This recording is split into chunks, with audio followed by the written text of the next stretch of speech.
This is the Deep Time Design Cast. We're working on the second episode, and we're doing Accidental Chakras, the newest installment in the life's work of Dances with Jerry, or Fire Pit. Now, I guess. Love that name. It's a good one. Fire Pit. God damn. Anyways. Accidental chakras. Acknowledge my finger, please. There we go.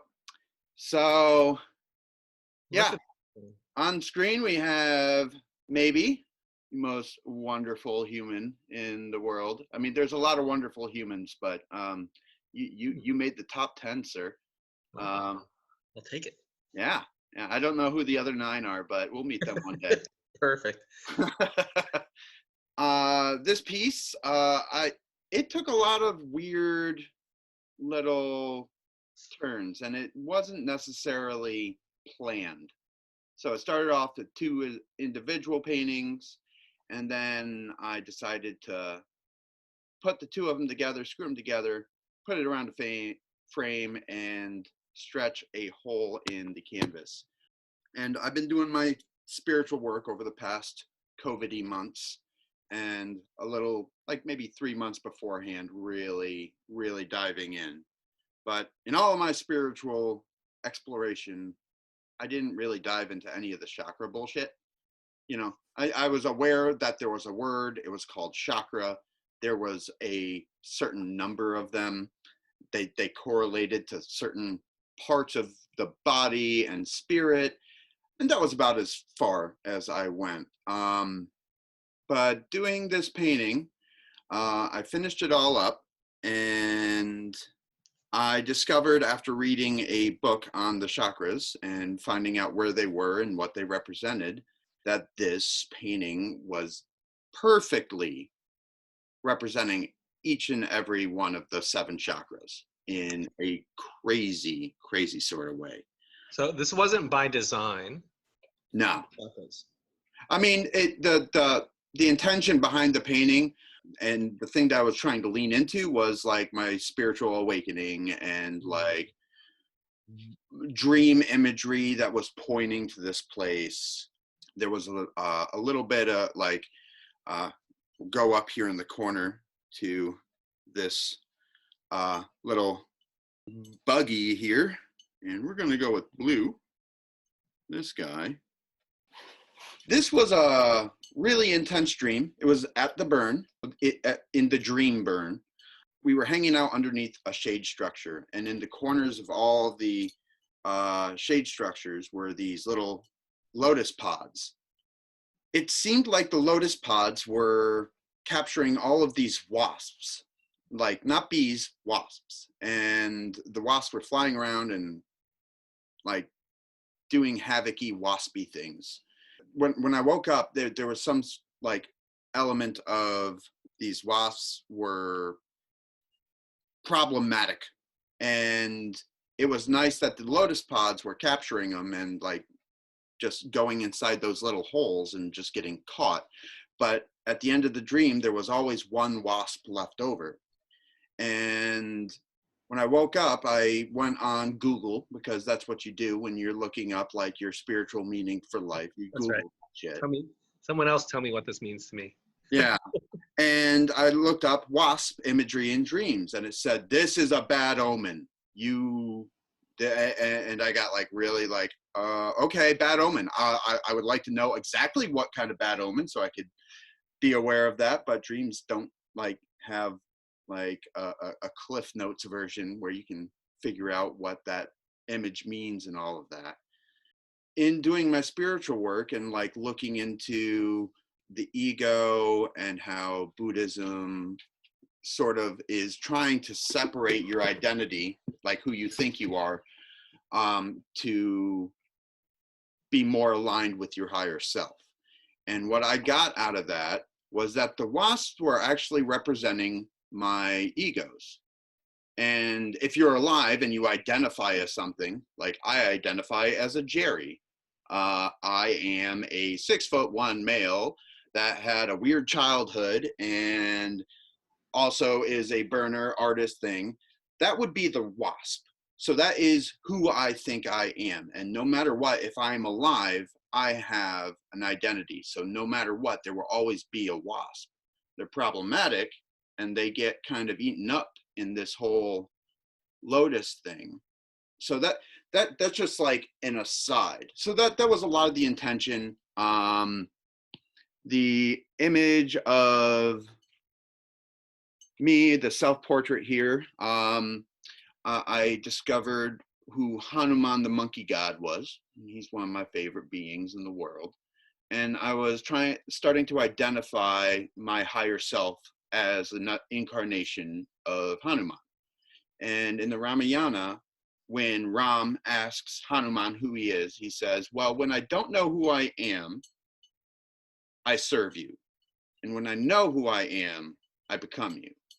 And I was realizing that most of my life, I could just not have to worry so much about like being a meditator or doing all of this work and doing the praying and going to church and doing this so I can go to heaven. It's like, it doesn't even matter if I'm Buddhist. I could be Charlie Manson and not know who I am. And I'm still serving this higher thing. Now, granted, I am very, very committed to not being Charles Manson. I think he made some very key mistakes along his ride, but it was still his ride. It was his incarnation to do. I'm glad that I didn't have to do that. Yeah, so I wanted to do a self-portrait of myself as Hanuman the monkey god. And I also had images from, like, we've got a good buddy of mine, Brent here. I don't know if you've met Brent. I'm curious. I mean, I know, and don't let me derail you, but one of the themes I'm seeing here, or at least a repetitive image, is maybe a halo. All right, the yellow behind the faces. It's also down there with the skeletons. Yes, absolutely. Tell me, can you say something about that? Well, yeah. So here we can go to this image, which sort of separates things out a little bit. Yeah. When I was doing the halo, and actually we're going to skip more to the process part, Sure. like starting from the beginning. So it started off as two separate paintings.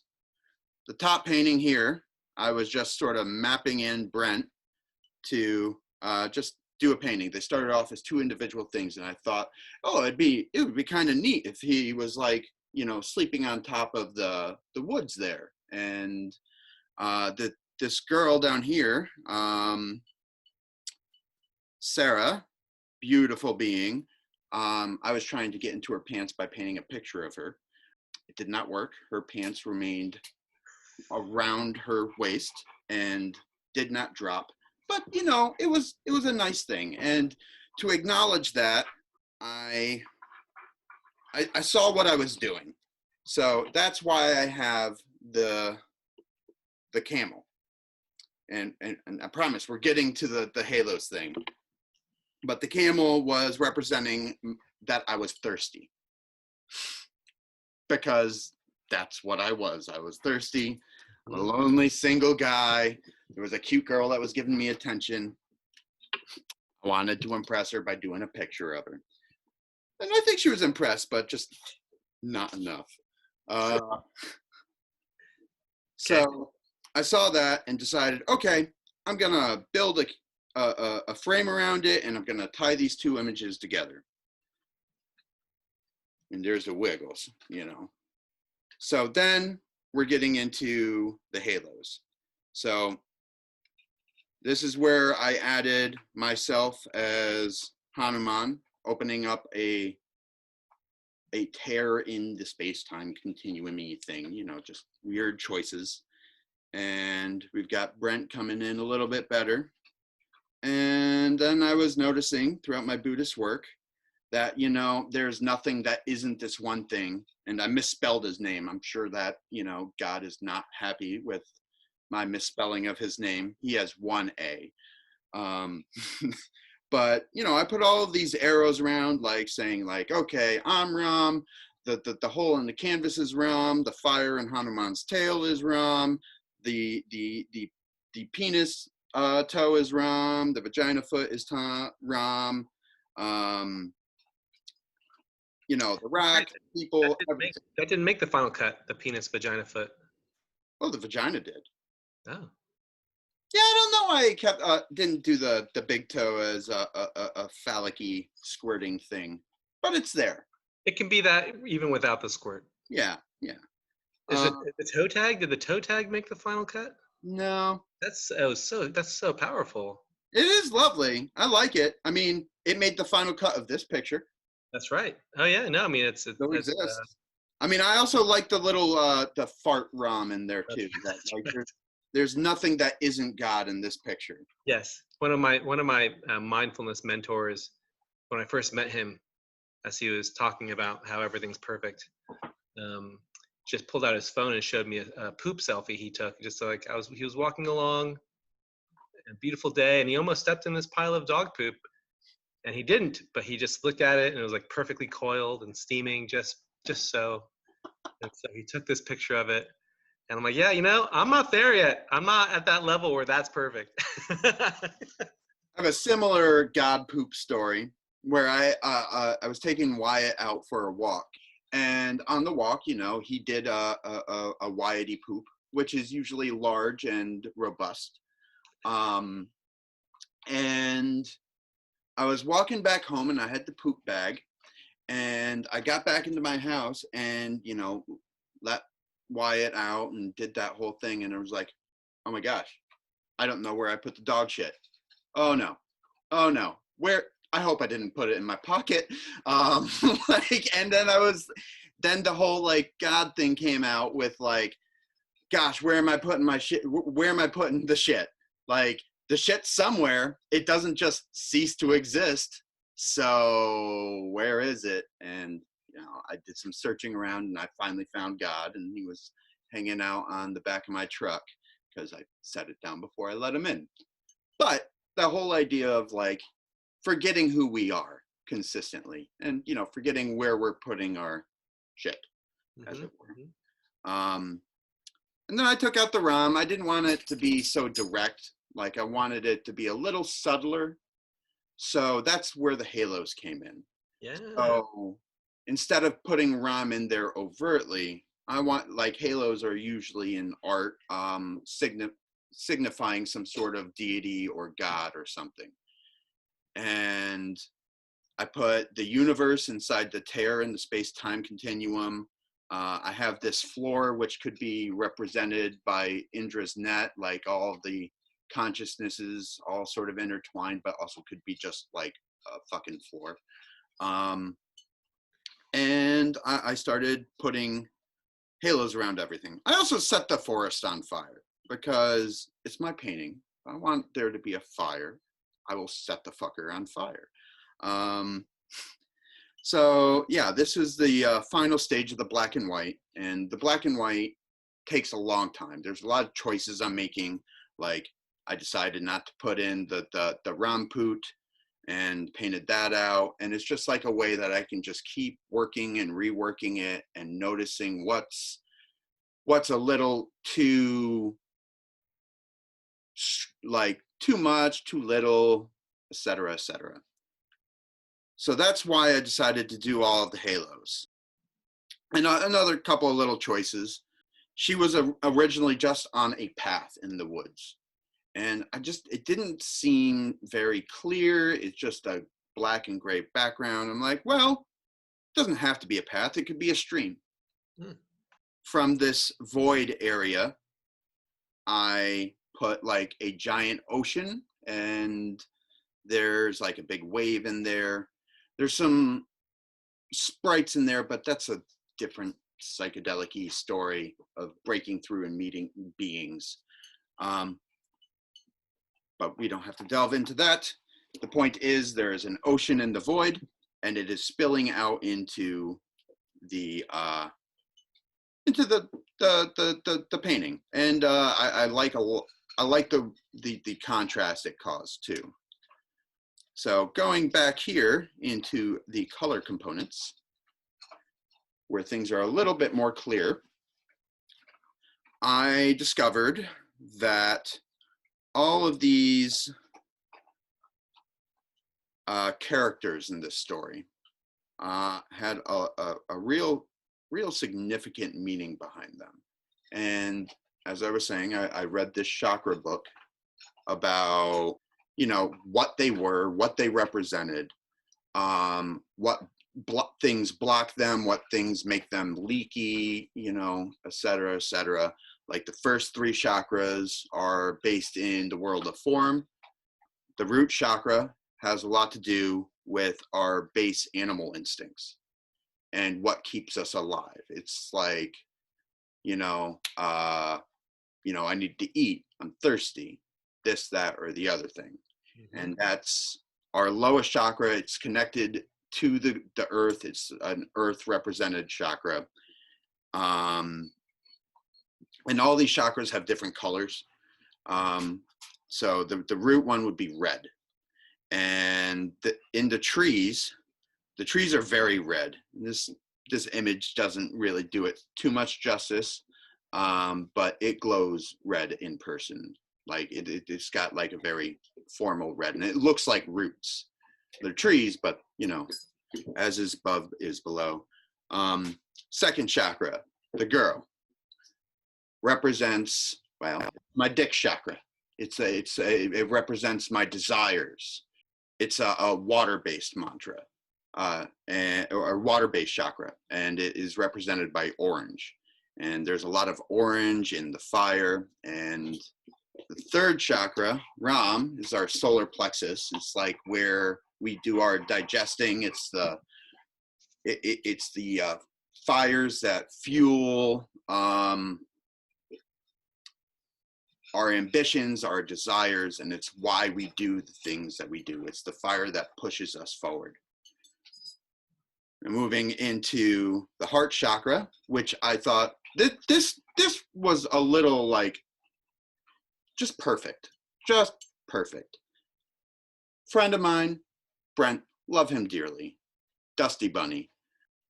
The higher chakras, the throat chakra, the third eye mind chakra, and the crown chakra are separated. And these three chakras above, represented by Hanuman and the universe there, the dot in the moon would be the crown chakra. These things don't have form. Our voices, like what we do, that's not form, it's a wave. Our thoughts, our identities don't have form. It's an idea. And the universe and the is very, it gets a little weird, but like the thing that is one with everything, that intelligence doesn't have any form. And it meets the form in the heart. And it's what separates those two parts of ourselves. The parts of ourselves that are based, you know, in our lower chakras, in these three areas, which is, you know, earth, fire, water, and the heart chakra. I think it's a little more airy, but I don't know. The one I'm interested in is the mind chakra and ether. Ether is an interesting element. But when I found this out, when I discovered that this painting had all 7 chakras, I was meditating and I was doing, in that book, it gave me the mantras for each chakra. So I could, like, you do the mantra for it and you can feel where that's resonating. You can feel where that chakra is within your body. It's not a physical organ. It's like, you know, I don't have a dick chakra that's just like hanging out in my belly somewhere. But there's energy to it. And there's not a lot of like, subtle energies don't have a lot of like quantifiable fact behind it. So it's a little wooey, but I like the woo. And I was doing these mantras and I was feeling where they were, and I was looking at the painting, and I was noticing as I was doing these mantras, the halos around each individual character would glow, which was representing each mantra.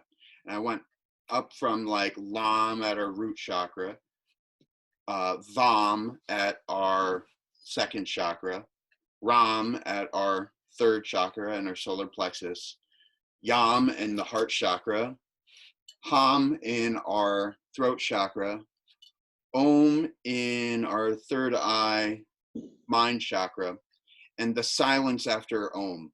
And it's an interesting thing, chanting silence, but it can be done, I assure you. That's why they have those Buddhist adages like the sound of one hand clapping. It's got a sound, it's just not a sound. But you can intuitively feel where all these things work.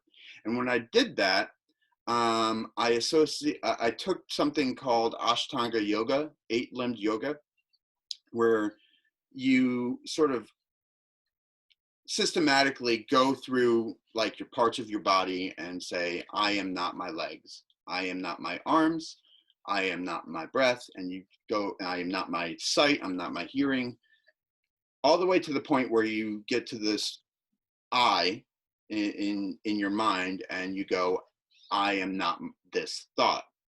And then you doing your breath work with this, you take longer and longer breaths, and then once you get to this I am not this thought, you put your focus back down at the base of your spine where your root chakra is going to be, and it's supposed to open and activate your kundalini energy. And when this happened, it was like an elevator. Like if you were looking at like the control panel on an elevator where it goes from floor 1 to 7, just bing, bing, bing, bing, bing, bing, bing, bing. And I saw a snake go through each and every chakra very smoothly. And it just like you could feel it activate as it was like rising up through you. And it was a very intense moment.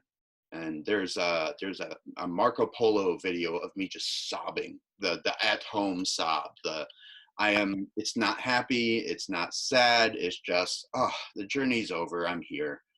Oh, what a ride. Here we are. Very, very powerful painting.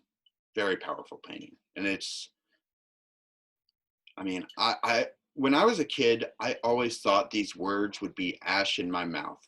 And since Burning Man, I seem to be saying these words more frequently than not. Like, it was a life-changing experience.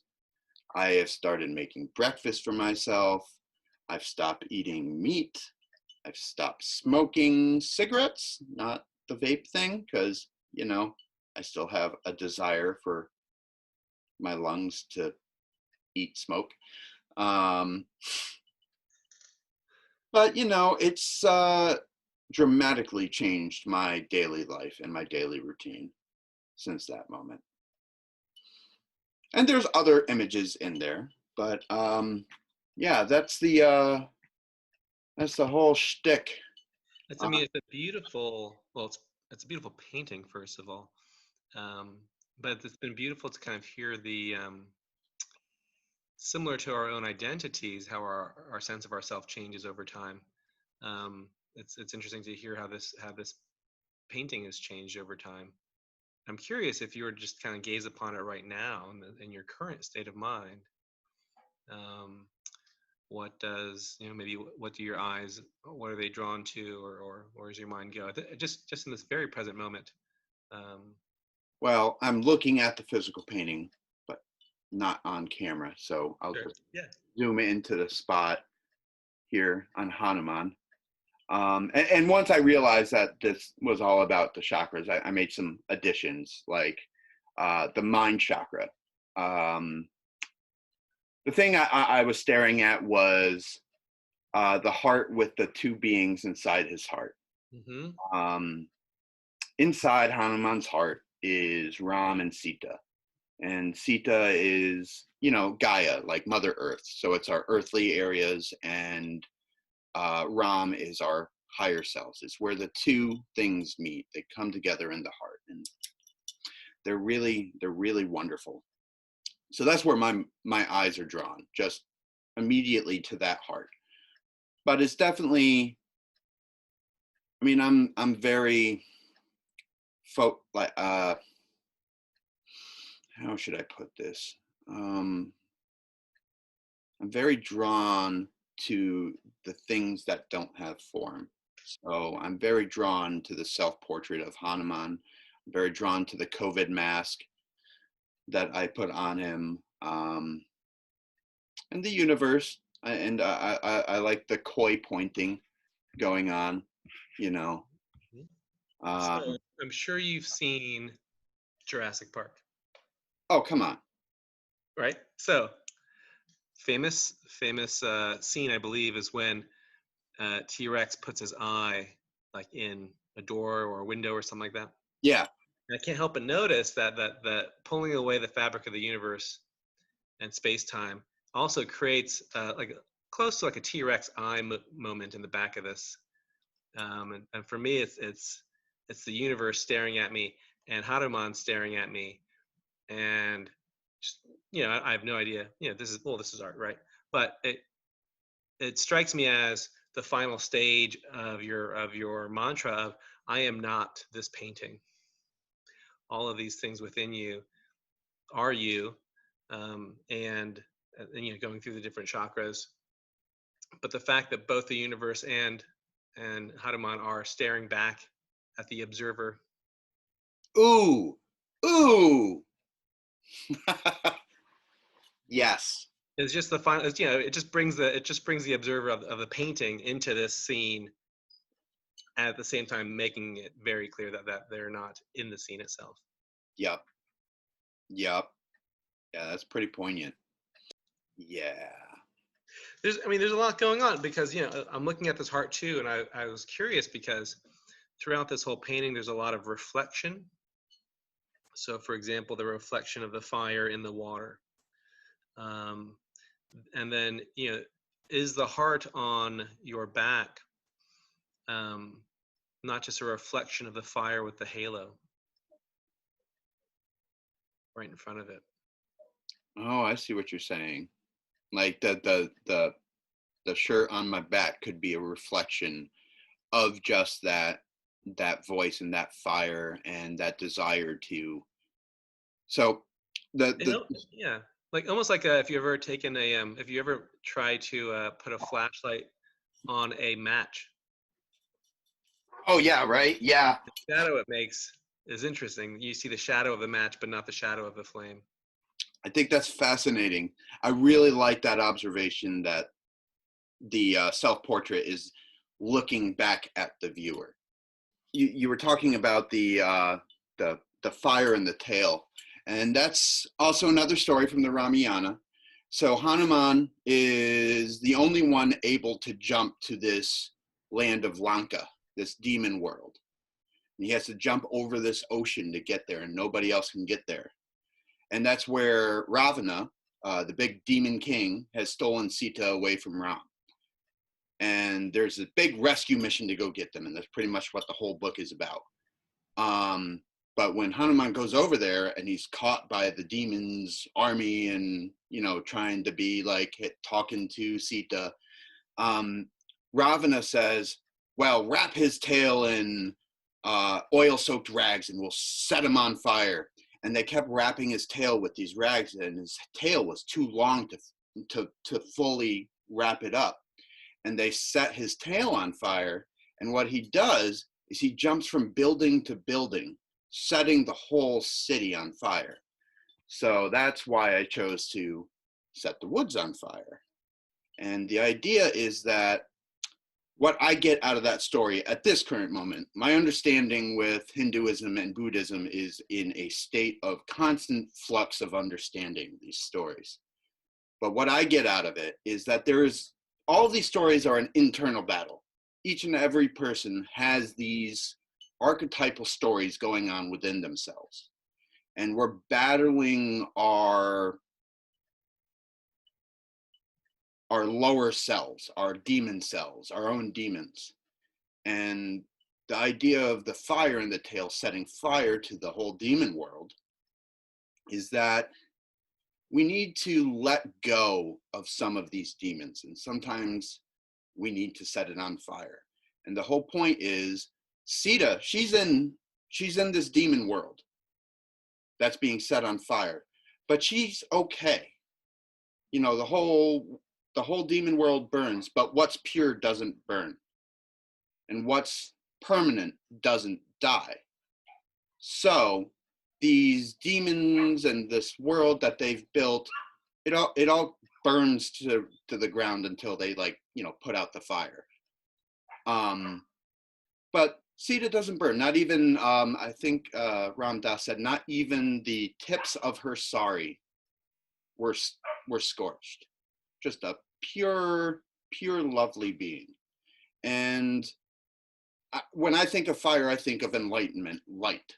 So it's like, I have tasted some really delicious teachings. I've had some really delicious, like, experiences. And it's something that, if you're not a fucking bastard, you want to share with people. So you want to share that light with people. Some people don't. Some people want it. Some people don't. But I mean, if you love somebody, you want to share what's beautiful with them. And I think that's where I was getting at with the tail, and that's why I get the throat chakra out of it. I want to use my paintings as my voice to share some of these concepts. So yeah, when I look at these paintings, I see Hanuman, but then I my mind goes to the camel and Yeah. the fire that's been lit behind him. Why the skeleton of a camel rather than a camel? Well, I have all of these paleontology posters, and I had just cut out the camel. Because it is a cool looking animal. But the choice to put the camel in there was based off of this concept that I was trying to get in this girl's pants because I was thirsty. Mm-hmm. And the camel is dead. Well, it's its bones. I wouldn't say it's necessarily dead. It's still standing up, still got a halo, but it's its core drive, I guess. You know, what holds it up. I guess the camel represents, you know, this foundational drive, you know, seeking a partner, and it's not just sex. Like, I've had plenty of hookups. I've gone to Planned Parenthood every single time. You know, I don't want to make anybody sick, you know, with the pox, as it were. I don't want the pox either, but, you know, I'm also out there, you know, hooking up with people occasionally. And it just doesn't fill that hole. The lust doesn't fill the hole. And it's why I like to burn. Because when I'm out there, I mean, I'm a chronic masturbator. Like, every night, that's something I just feel so driven, just get that energy out and be done with it. But at the burn, I'm having this intimacy need met.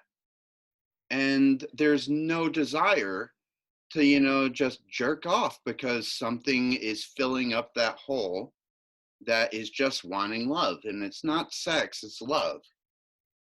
And there's, you know, sexual desire intermixed in that, but the real driving point is, you know, connection with other humans. Mm-hmm. Mm-hmm. So, I'm curious with the Kundalini experience, what happened with the chronic masturbation? I didn't. I didn't. I Okay. just didn't. Um, so, all right, I had two Kundalini experiences. The first one, powerfully beautiful, powerfully beautiful. That all happened, and I felt this. It's funny how you instinctively know when you're in these meditative, psychedelic spaces in your mind, how you intuitively know what's going on.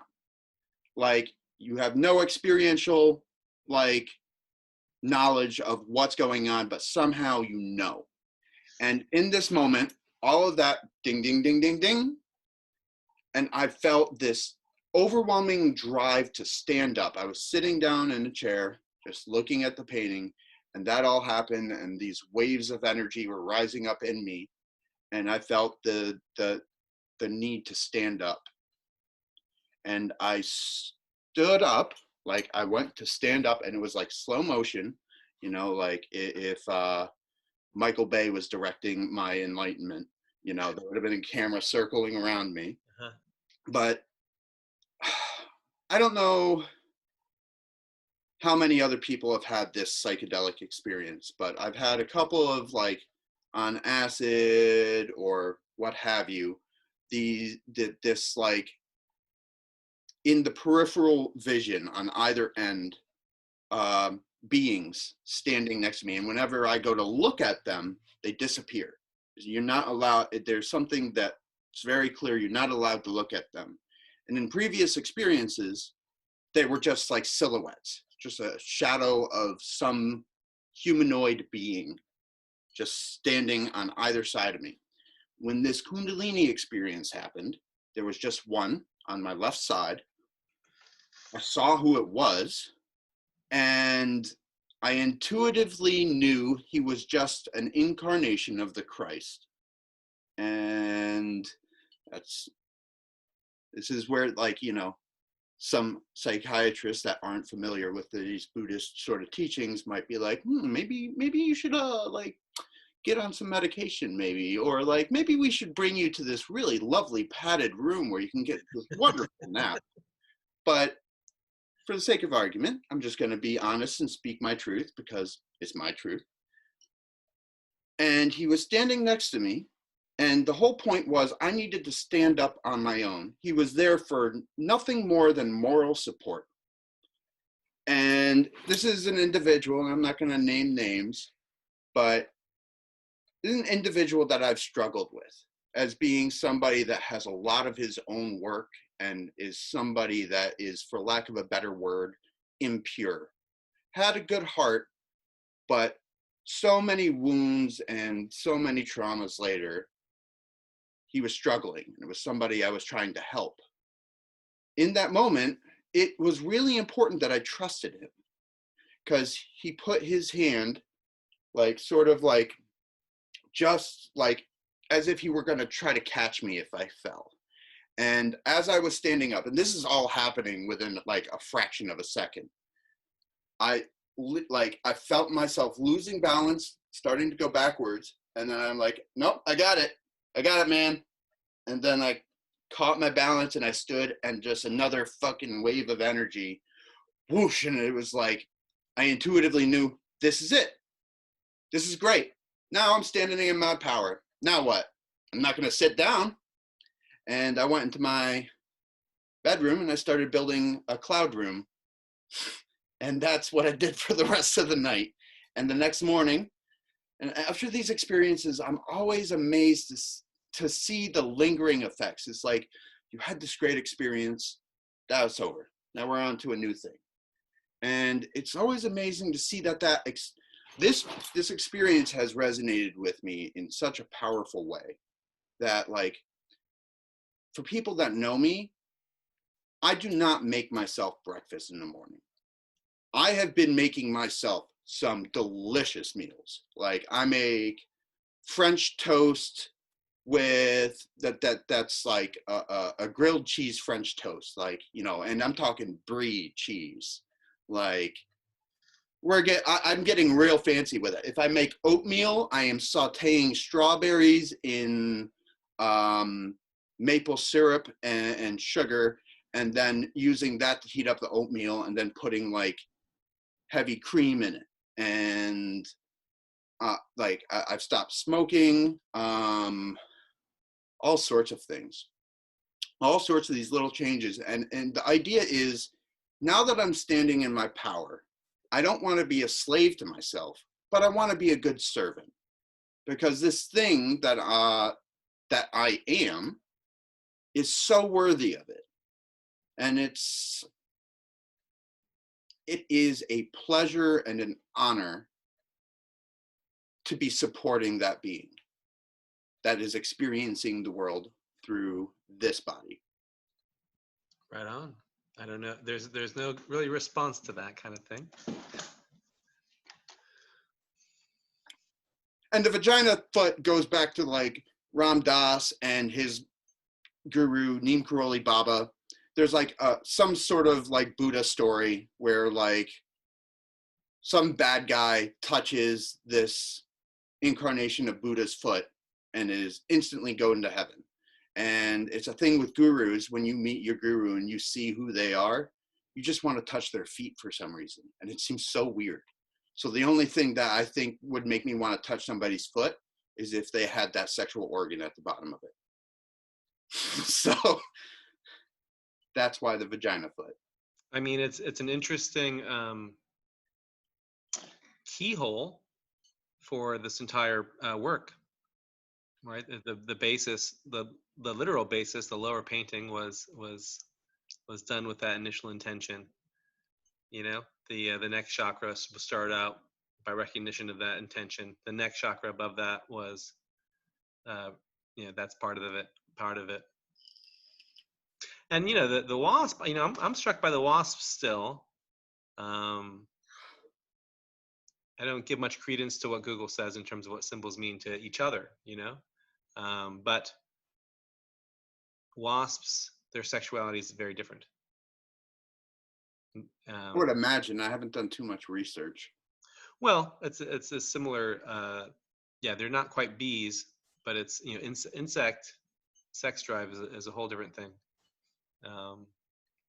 But I am curious, like, what your life experience has instilled, what kind of associations with wasp? Well, wasn't a wasp. I mean, I've been stung a bunch by wasps, and they're assholes. They're just asshole creatures. Like, I want to eat your pizza. No, I'll fight you, man. Right. They do want to eat my pizza. Yeah, every time. But the two stories that come to mind when I think of wasps and bees, three stories, but we'll just do two. The first one was about white-faced hornets. Are you familiar with those? No. They are big bastards. They are, I would say like maybe an inch long. They're like twice as big as a yellow jacket, and they don't have any yellow in them. They're black and white, and they usually have some sort of like Saruman Urukai sort of like face print, like some like they're in their hive just getting face prints. And the story that there's at least one wasp story that I really want to mention. I was maybe 9 or 10, and we had riverfront in a trailer growing up. And my dad went out one fall evening because we had this giant white-faced hornet nest right by the dock, right down where the river was and all of that. And he thought all of the hornets were hibernating. And to be fair, they were sleeping for the most part. So he went down there, cut off the branch that the nest was on, and threw it in the river. Unbeknownst to him, two of those wasps crawled up his pant leg. And he was unaware of it because they were moving slow. It was cold out. He got back up, sat down in his chair, and it was just, a normal day, and just starts fucking screaming and throwing his pants off and running out of the room without telling anybody what was going on. And I just remembered feeling concerned, confused, and curious. Because that's a pretty jarring experience, like your father throwing off his pants and screaming. And then, later on, we found out that he was being bit and stung multiple times in his legs, and the pants needed to come off so that he could, not be stung by that anymore. But I mean, that's the thing about wasps and hornets is they can bite and sting as many times as they want. A honeybee, it stings you once, it rips out its organs, it was a sacrifice. Yep. Hornets and wasps, they'll do it for fun. And that they don't have any halos is that they don't matter. These identities do not matter in the grand scheme of things because they're made up.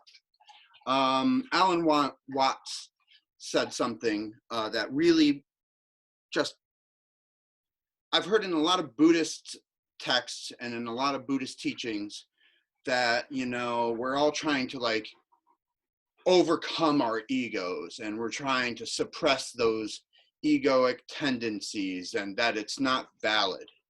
I like the way that Alan Watts puts it. Alan Watts says that they don't even exist. You made it up. You woke up one day and you just said, this is who I am. And you make up a whole list of reasons why that is who you think you are. But in the grand scheme of things, you just made up a really neat story.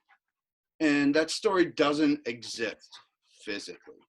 So the wasps don't matter. And there's always going to be a new one, because we're always going to come up with a new story. But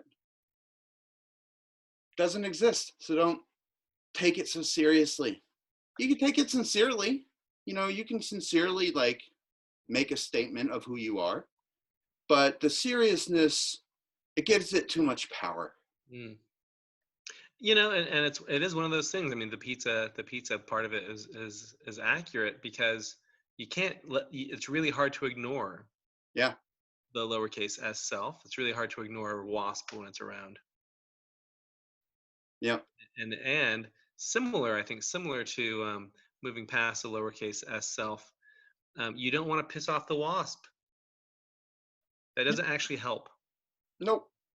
Usually makes things worse. And the thing is, there's always going to be a wasp. And I'm not sure how in this reality, how to make these wasps servants and to serve you well.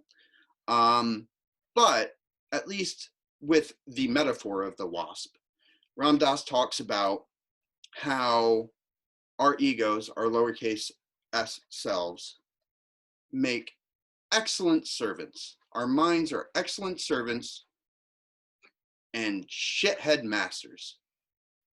So the idea is to not let that servant have the reins of the vehicle and to let that higher self, who is super patient, he doesn't die, so he doesn't have to battle off the wasp every time. He's like, all right, you wanna be neurotic? Sure, have a little more. We'll wait. I'll be here. You're gonna die someday. Like, and the ego, it dies. The higher self, it doesn't. So being able to take it sincerely and hear the message that it has is really, really important. It teaches us a lot about our past and ourselves and our stories. But if we don't pay attention to it, it will get angry and it will fight back and it will try to take the reins over.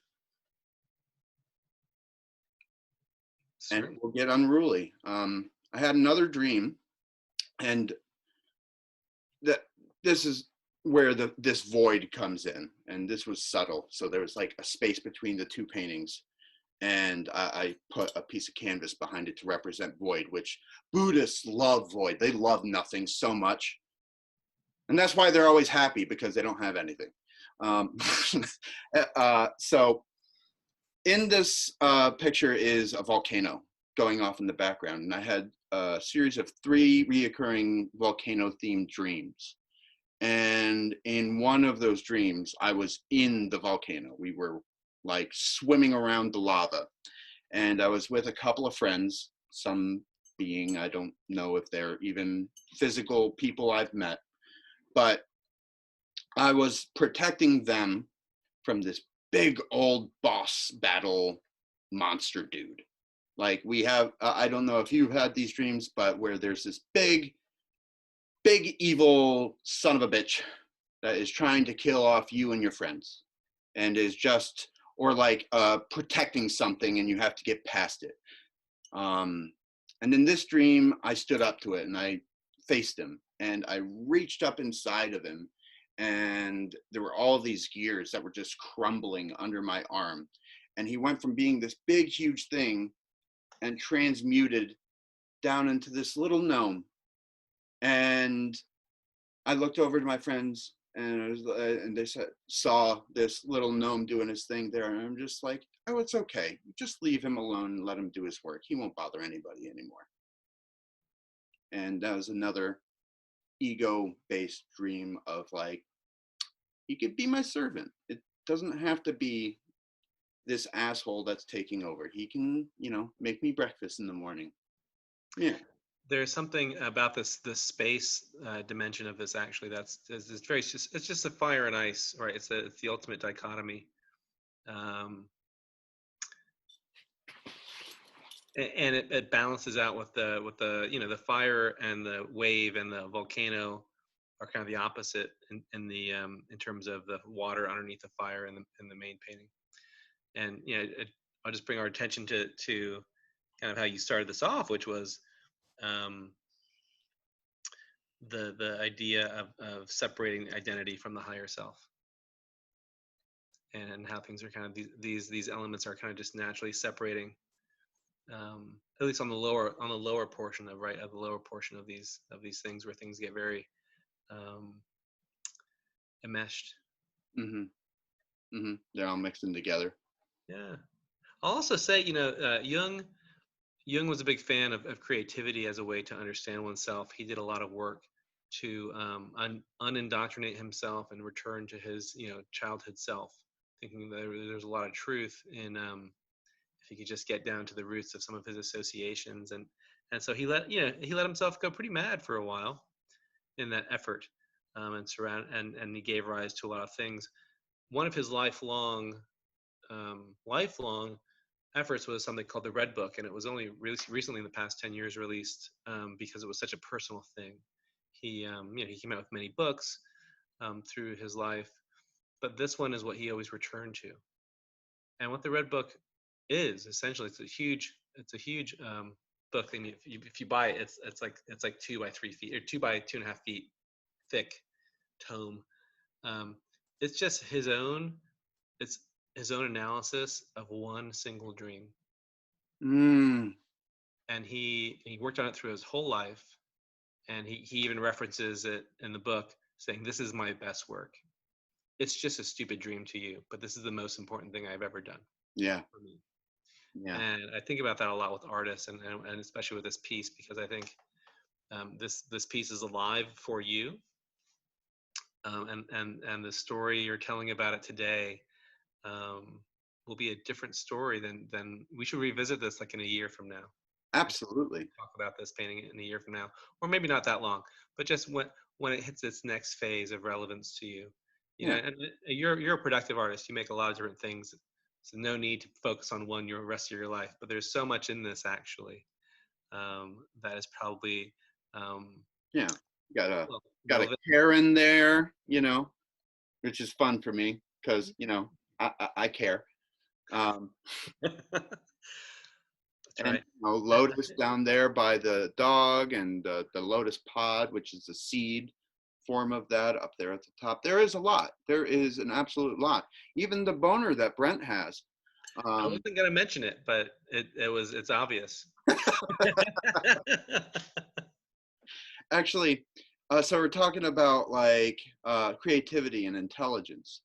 I was talking with Brent yesterday about this very thing, and in the Bhagavad Gita, Krishna is talking about how the whole thing works, and he was talking about our physical to mental places, and he was giving a hierarchy to it. At the bottom was body, which is smaller and below mind, and then above mind is knowledge, and above knowledge is intelligence. And all of those things are governed by the thing above them. And I was arguing with Brent because he thought that intelligence was below knowledge. And I saw exactly what he was saying. Is like, well, you can teach a monkey how to build a nuclear bomb, and like, but it's the knowledge that we have to not like blow up the world. And I was seeing where he was coming from. As soon as you like have a thought, it becomes knowledge to me. But the one thing that I could separate knowledge from to intelligence, because they're really close and they're really similar things. They're both mind places. Creativity is intelligence. The creativity to take something that has a known use for something else and to repurpose it to suit another purpose is intelligence. And I think that's what creativity is. Mm-hmm. Yeah, well, I would think, I think that that definition opens it up even more so, um, because well, the way we perceive the world is fits that definition. You know, we're taking an object and we're using it and we're presenting it to ourselves in a way that's tolerable is a creative process in and of itself. Um, and yeah, well, Jung might agree with me, I think, in saying that everything that we perceive is a creativity process. Um, and yeah, the from a basic example of um, you know a bird can use a stick as a tool. A bird can build something, like a bird can build a nest from sticks. A monkey can go one step further on a rare occasion and actually make a tool that didn't Mhm. exist prior. And humans do that on a matter of course. Um, And orangutans, they can teach how to use tools, and they've started using mhm. soap. Like wild orangutans have like found soap that like humans have left behind and have started bathing with it and like eating the soap and making a lather and just spitting it on their arms and bathing themselves, which is a very creative use to that tool. And to recognize that is an incredible sign of intelligence and creativity. Sure. I mean, yeah. I mean, it's um, being mad or being psychotic or being in a psychedelic space is drinking from a hydrant of symbols. Yep. And any effort to kind of make, because language is such a finite way of communication. Yep. It's so inadequate, and so the mind or the thoughts we have as just an interpretation of our reality is such a limited thing, and so I think art and creation is just yet another way to be aware of oneself. So I'm really excited to see where this painting goes, actually, because Yeah. I think it's alive. It'll be interesting to see how other people see it, but I think I'm most curious with how it grows within you, actually. Yeah, yeah. I have some old paintings that have taken on new meanings, actually. But I wanted to point out one more thing about this painting that I think is really interesting. So the two paintings, the top one and the bottom one, they're the same size. Are they really? They are absolutely the same size. They are the same dimensions. They are using the same stretcher bars. But because they're at this angle, they create a void in between the two of them. And are you familiar with point perspective? Sure. Are they trapezoidal in shape? Yeah, Oh, I see. yeah. So like in Indra's net here, they're all coming to a single point, um, Hmm. off in the background, and it's really subtle, but just having that slight little like dimension to it. One thing isn't more important than the other. It seems like our higher stuff is more important and is bigger. Especially when we call it higher stuff. Well, the stuff on the top. That's right. Yeah, But we're, you're, but you're we're telling me the base below Brent, like the fire line, is the same width as the base of the river? yes. That is definitely a trick of the eyes, because it does not seem that way at all. That's No, it doesn't. Yeah, and it seems like our our lowercase selves are less important than our higher selves, our uppercase selves. But they're not. There's a balance. You can't have a balance if there's something more important and weighs more than the other. right. Yeah. I mean, my general perspective is the most important realm that we live in terms of our perception is the one that we're living in right now. When I'm in my spiritual self, I see I see the other selves as like, oh, that's so cute. Devers, look at all those camels in my life, you know. And then but when I'm in my camel, it's like, no, like, yeah, God, that's cool. The infinite, yeah, I get that. But that's obviously the most present thing. When I've finished a big workout and I'm really in my body, or the way hearing how people talk about dance and that connection to their body, I mean, whatever you're in is the most important one. And the meta of that is when you're not in any of them, you kind of see them all as kind of maybe on the same level. Obviously, religions put one above the other, Yeah, uh, but and that's why I like the Ram and Sita, um, like analogy. Ram representing our masculine formless selves, and Sita representing our feminine uh, form selves. And they want to be with each other. They want to meet each other in the heart. They want to be in the same space. And there was some some smart dude that was saying that Buddhism is a Hindu heresy because Hinduism is about the one thing, Buddhism is about the no thing. I see it as it's two things. And if they're not together, they're nothing. But when they come together, there's just the one thing. They're just one thing. sure, yeah. I mean, I Heart Huckabees, I think, cover this really well. I'm not sure, it's an old movie, but just like, yeah, the balance between everything is also nothing versus something.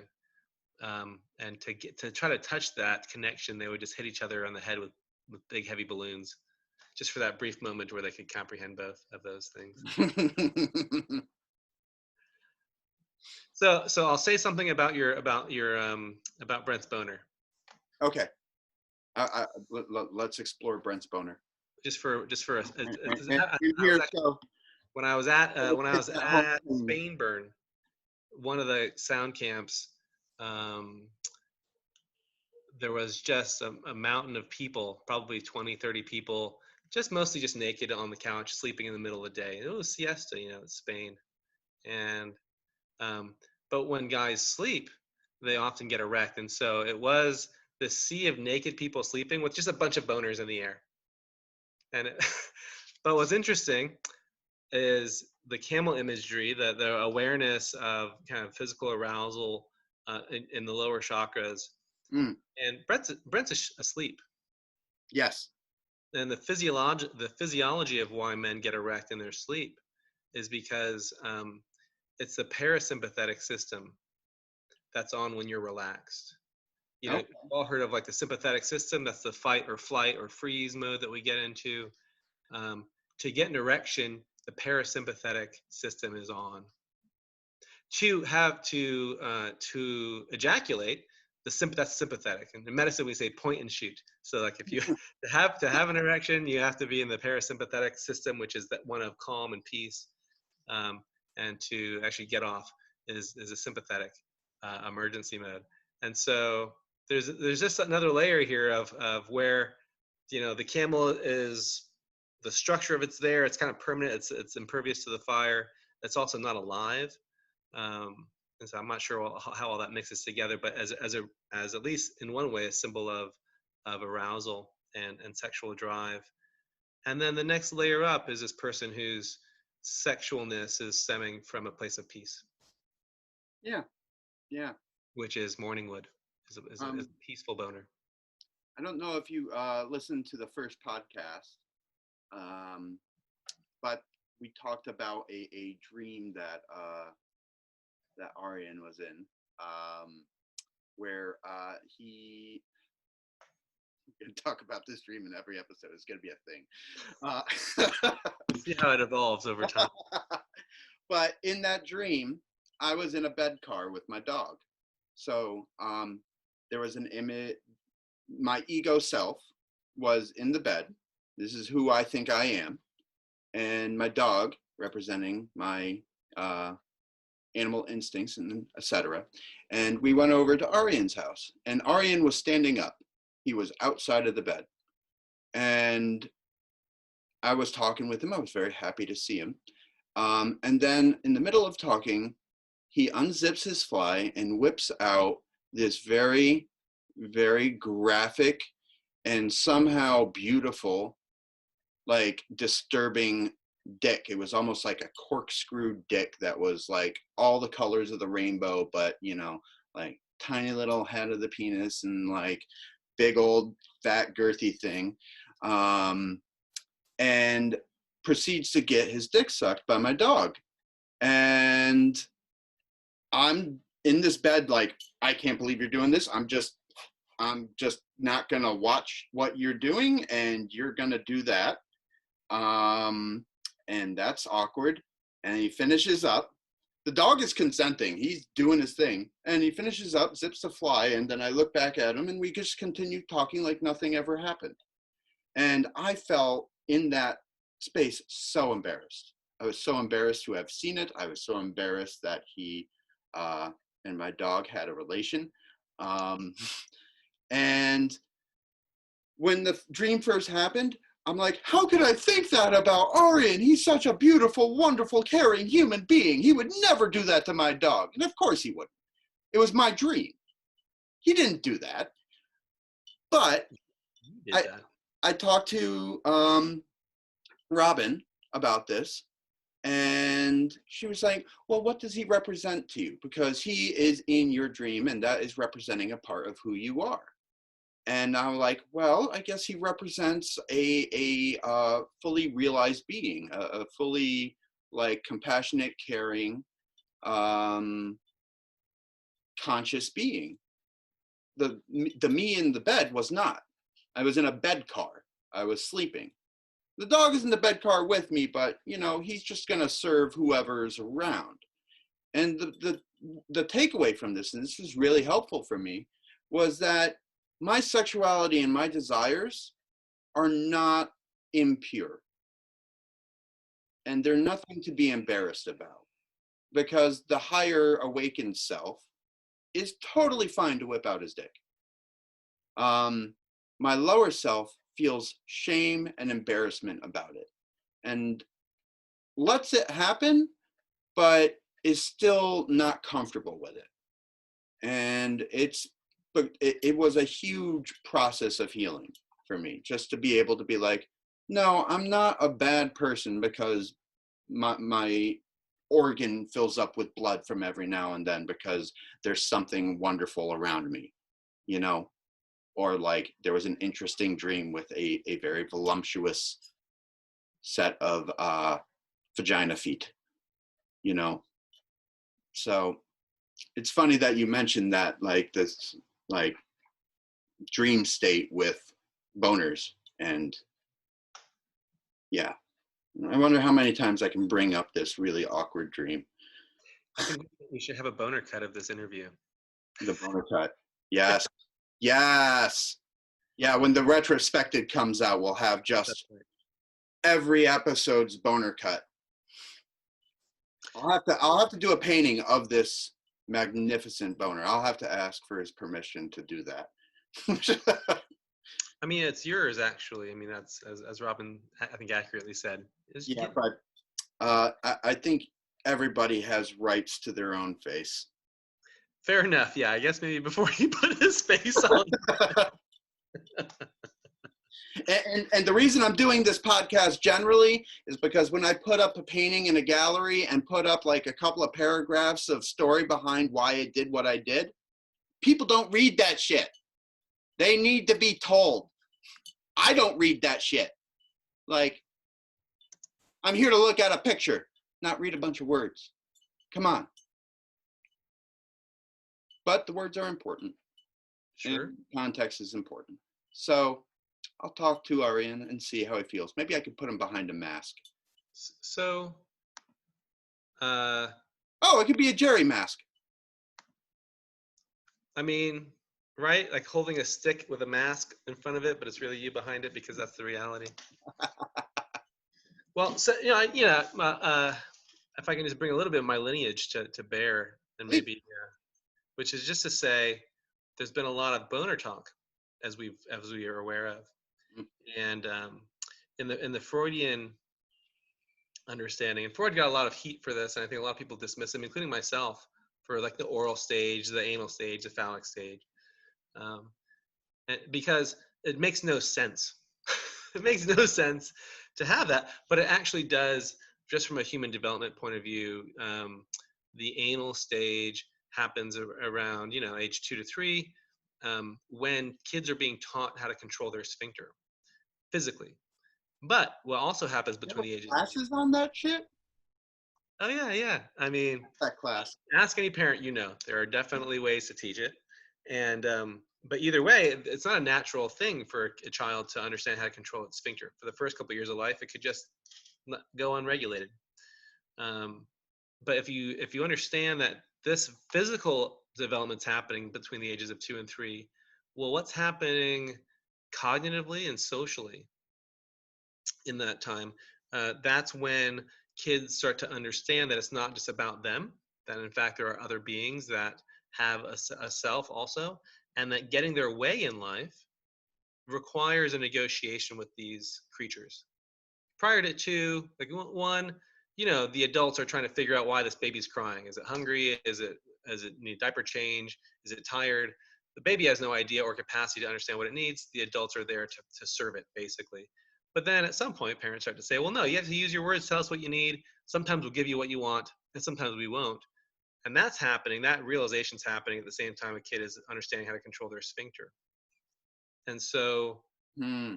it does travel forward that people who are anal retentive, or people might have gastrointestinal issues, often around social conflict or issues when they have to try to negotiate their needs socially. Is it true for everyone? No. But as we kind of know, especially if you've done a lot of meditating or traveled to Portugal, where you can use psychedelics legally, and try these out, you can kind of see that the mind, the associations we have in our mind, isn't a logical association. These are things, oh yeah, I happen to associate that with that because it happened at the same time. And so Freud's basis for this actually has a bit more than people think. And the third stage is the phallic stage. And you see kids are often obsessed with their genitalia at a certain age for a variety of reasons, not just because it feels good. Um, but there's a lot there in the phallic stage, and I won't give it away for you so much as just to mention that it's obviously present in these two paintings. And you've mentioned some things in these stories, around the wasp even, that the Oedipus story, where the child falls in love with the mother, fantasizes about killing the father to have the mother all to himself. That's a classic phallic stage. Uh, Conflict, right? Wanting something that you can't have, the guilt of wanting that, the shame of wanting that, the destructive tendencies that are just natural fantasies of wanting to destroy the thing getting in the way of having the thing that you want. These are some themes that may be relevant here. I don't know. Freud's not always right, but it's an interesting phenomena. Right for himself. And that's the thing. I mean, like the whole point with like Hinduism and Buddhism is that we're all one thing. We're all this like single entity that's taken all of these different births and all of these different forms to experience the world in different ways. So it would make sense that for Freud, that he would have this particular like mindset and experience because that was his background. That's who he is or thought he was. So he has to go from that information. And it's absolutely true, but it's absolutely true for him. And some of it might be translatable for other people. And you might get like themes of the same thing, but they'll take on different shapes. Like my family life growing up was complicated. It was devoid of love. Um, there was a big separation when I was about a year old, where my mother told me to stop being a toddler and to be a big boy and be a big brother to this sister I had, and to be gentle when I was being gentle.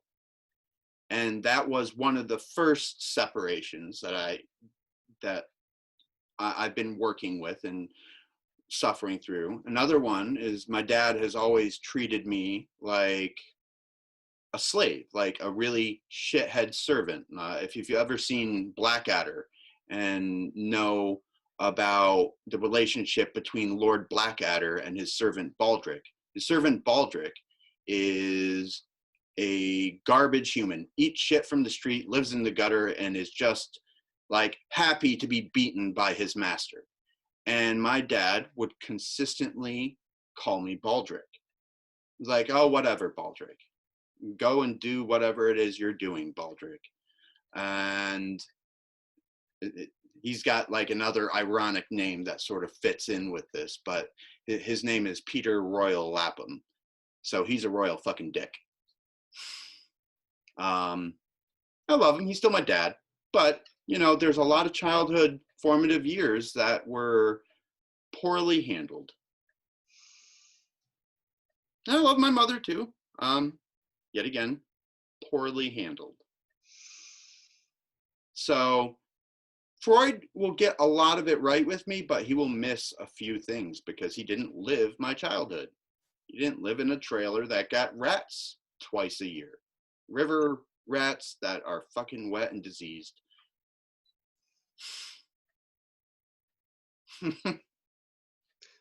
No, certainly. I mean, I think that you bring up, well, I think that Freud brought up the same criticism. It's not any of these patterns are not definitive patterns that are within everyone. So much as to acknowledge that patterns exist within people, and their formative years play a role in that. What was happening during the phallic stage for you, where you became more aware of this erogenous zone and what was going on in your world, is exactly unique to you.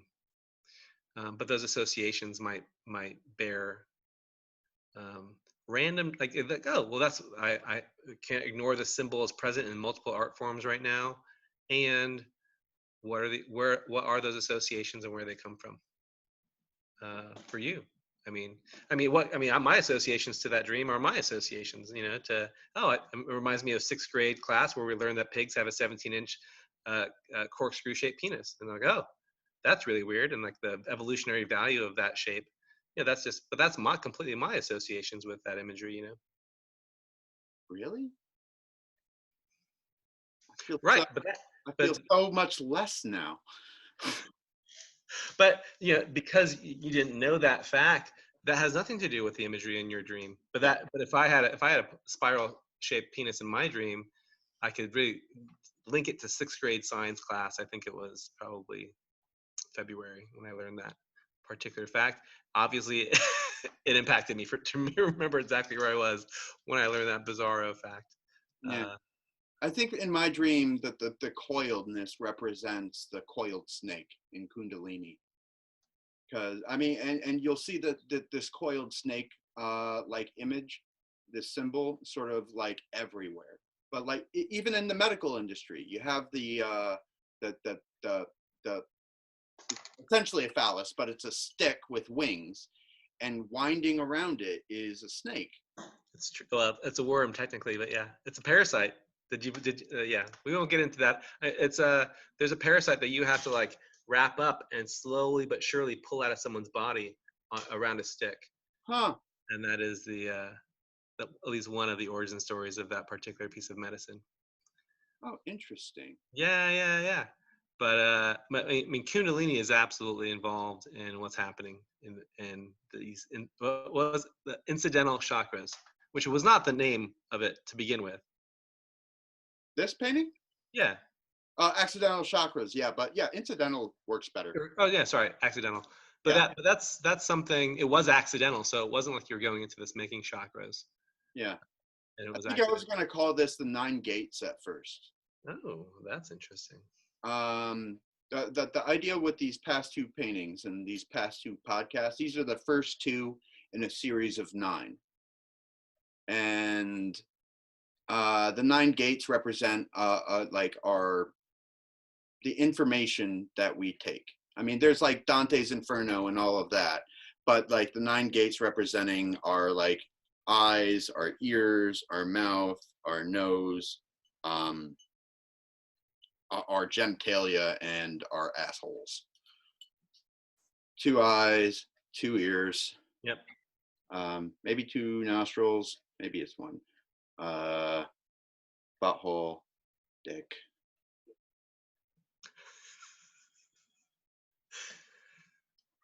I feel like I'm missing one, but yeah, our sense body, but where how we take in information. Oh, and our mouth. Yep. You got to eat ass somehow. I would like you counting on your fingers the ways into our body as like the preview for this talk.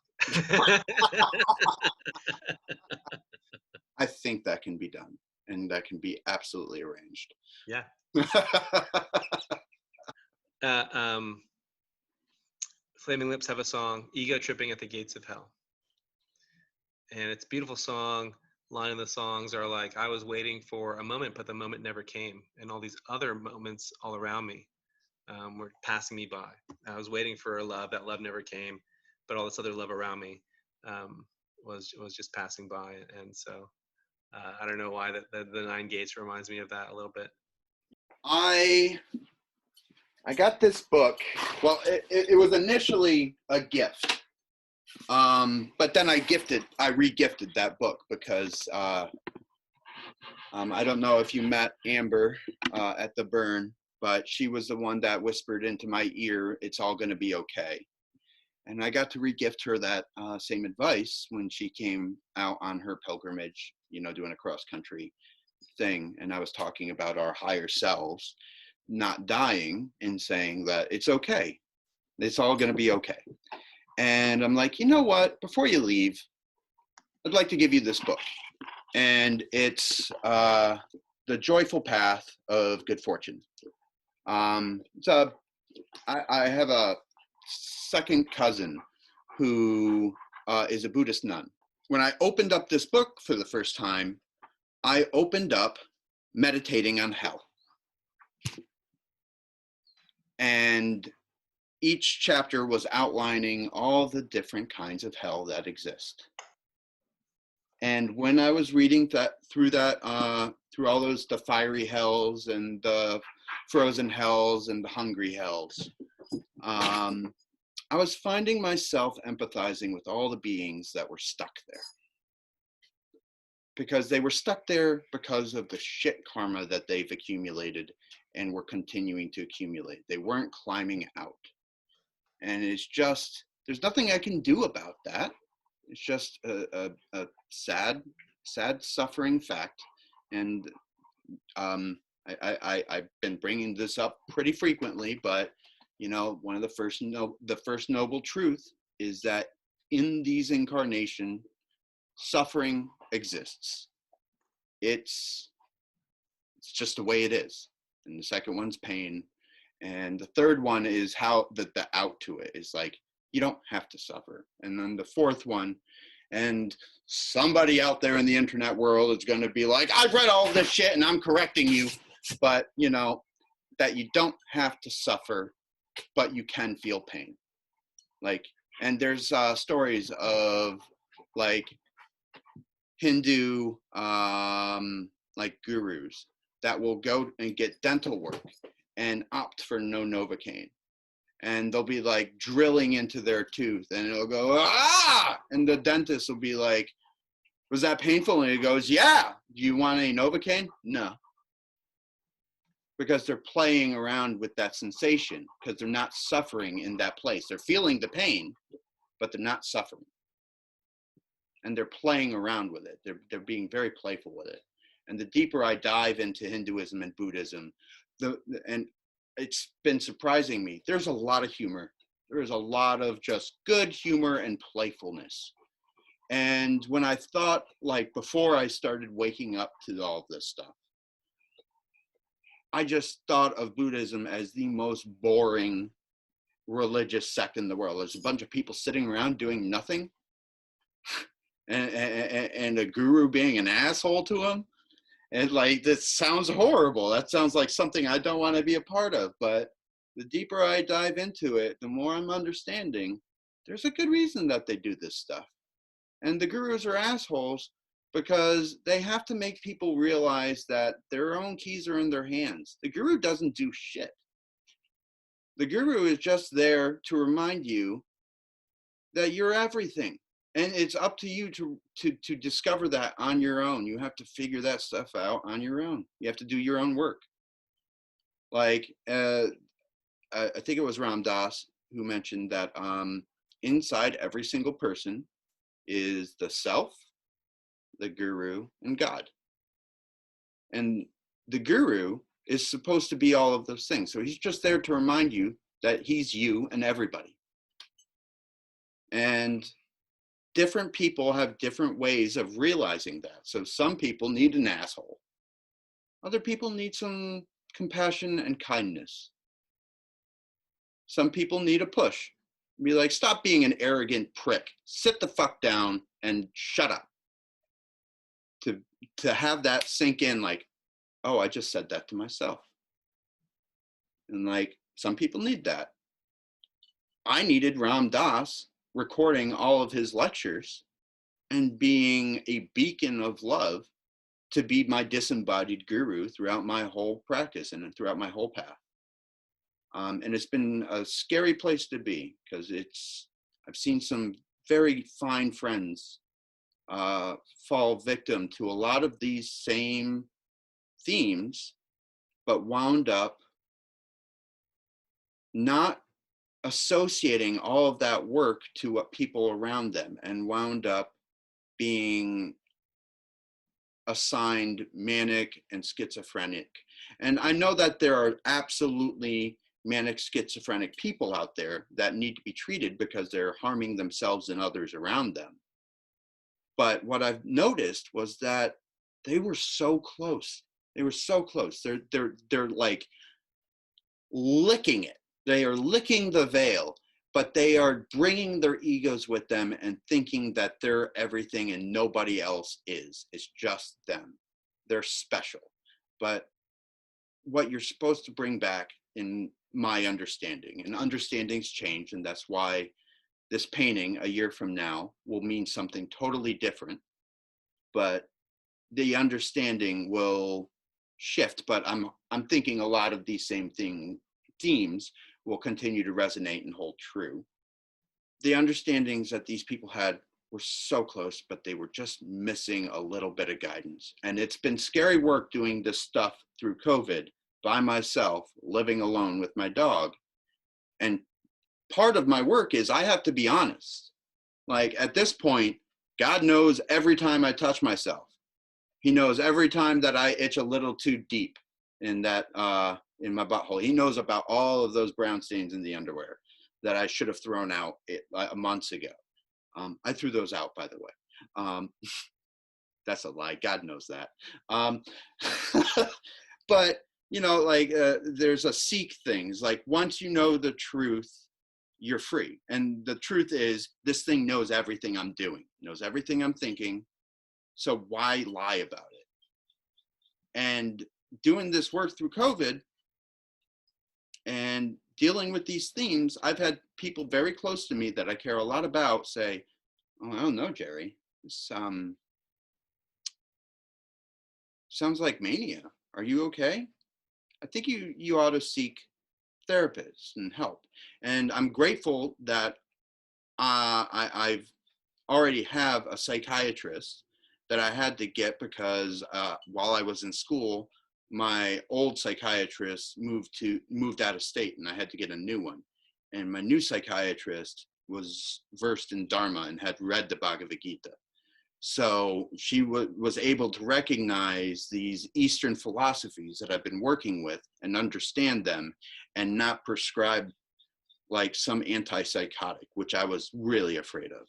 I was being honest because that's part of my work, but there was still a fear that like somebody was going to see this and say, no, you need to be institutionalized because I don't agree with that. And me, where I'm standing, that's fine that you don't agree with it, but I still have, like, I would be doing a grave injustice by hiding it and not acknowledging it.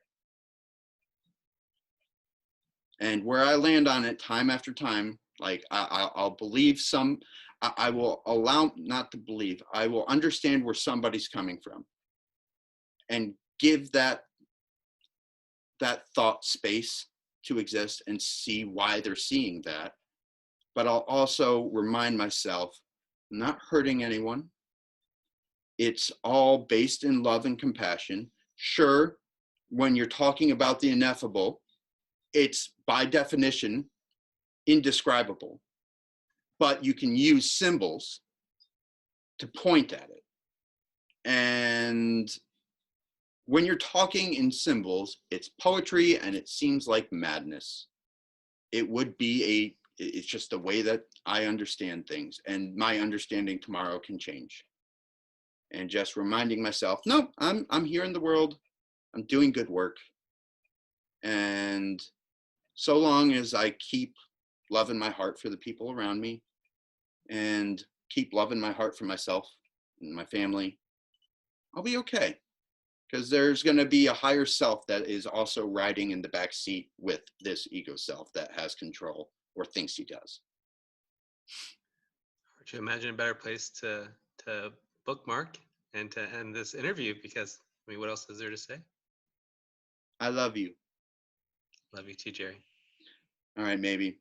It's been an excellent conversation. Thanks for hanging in there for, I don't know how long we've been on, but probably a while. There was a lot to unpack. Yeah, I look forward to. Well, I look forward to revisiting this for sure, and it's been a pleasure, my friend. Yeah, yeah. And good luck with everything, and I'll talk to you soon. Right on. All right. Bye.